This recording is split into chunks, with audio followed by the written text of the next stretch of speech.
Springfield, Virginia, June 2nd, 12:30 p.m. Chase Williams arrived at the office 6 hours later than usual. He had been working, a semi-regular meeting at the White House with the president and the top bureaucrats at Homeland Security, and as a result had been in the heart of the nation's capital shortly after the sun came up. That was a magical, uncommonly calming time in Washington, D.C.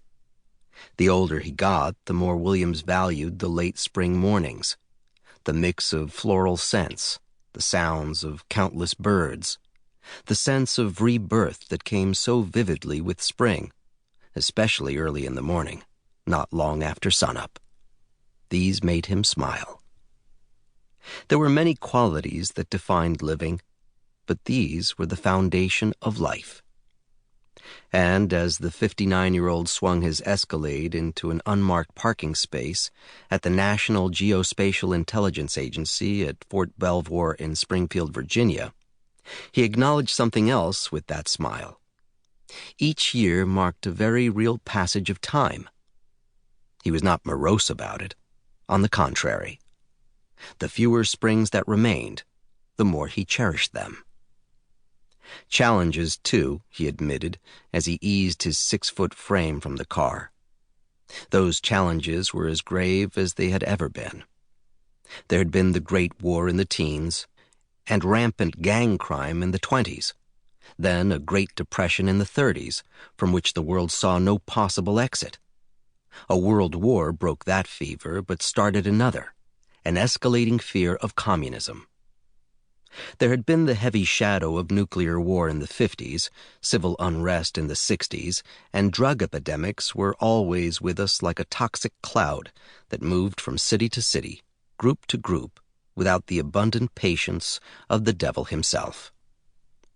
But the retired Navy 4-star, former combatant commander for both Pacific Command and Central Command, had seen enough, experienced enough in his 35 years of active duty to believe that right prevailed and that good systems worked.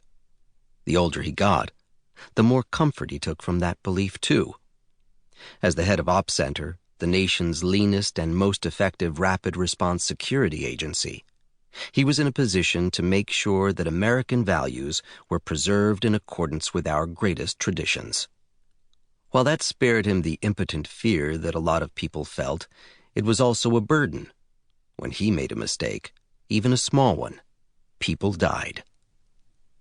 Williams leaned into the back seat to grab his backpack.